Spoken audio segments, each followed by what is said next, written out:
கிறிஸ்தவர்களை குறிவைக்கிறதா சிரியா போர்? வெளியான உண்மை. சிரியாவின் போரை பற்றி நீங்கள் கேள்விப்பட்டிருக்கலாம். ஆனால் அதில் பாதி உண்மைகள் மறைக்கப்பட்டுள்ளன என்பது உங்களுக்கு தெரியுமா? இந்த போரில் ஒரு சமூகமே மறைமுகமாக அழிக்கப்பட்டு வருகிறது. அது என்னவென்று பார்ப்பதற்கு முன் சிரியாவில் தற்போது என்ன நடக்கிறது என்று பார்க்கலாம். சிரியா சமீபத்தில்தான் துப்பாக்கிச் சூடு மற்றும் குண்டு வெடிப்புகளின் சத்தம் குறைந்து நிம்மதி பெருமூச்சு விட்டு கொண்டிருந்தது. இந்நிலையில் கடந்த சில நாட்களில் சிரியாவின் கடலோர பகுதிகளில் 1000த்திற்கும் மேற்பட்டோர் கொடூரமாக கொல்லப்பட்டனர். துறைமுக நகரமான லட்டாக்கியாவில் இருந்துதான் இந்த தாக்குதல் தொடங்கியது.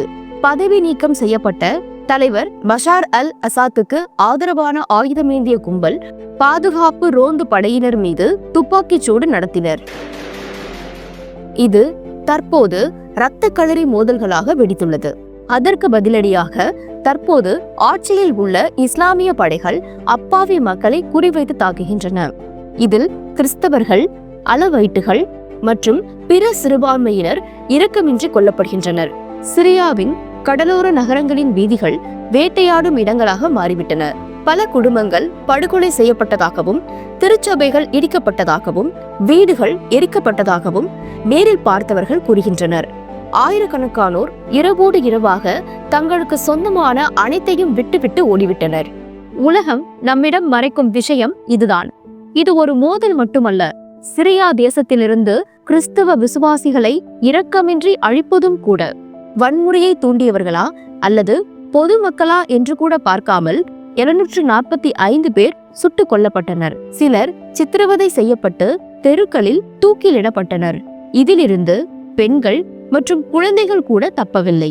உயிர் பிழைக்க எங்கு செல்வதென்று தெரியாமல் லடாக்கியாவில் உள்ள ஒரு இராணுவ தளத்தில் நூற்றுக்கணக்கான பெண்கள், குழந்தைகள் மற்றும் முதியவர்கள் தஞ்சம் புகுந்துள்ளனர்.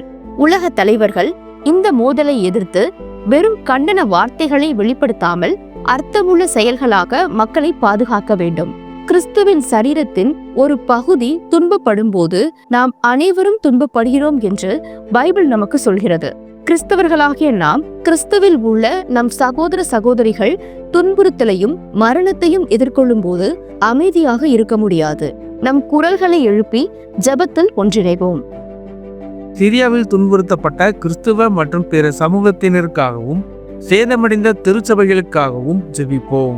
இந்த 2 காலங்களில் மோதலில் சிக்கியுள்ள அப்பாவி உயிர்களை தேவன் பலப்படுத்தி பாதுகாப்பாராக. இந்த இருள் நிறைந்த உலகில் ஜெபம் ஒன்றே ரே ஆஃப் ஹோப் என்று நாங்கள் நம்புகிறோம். ஆமென்.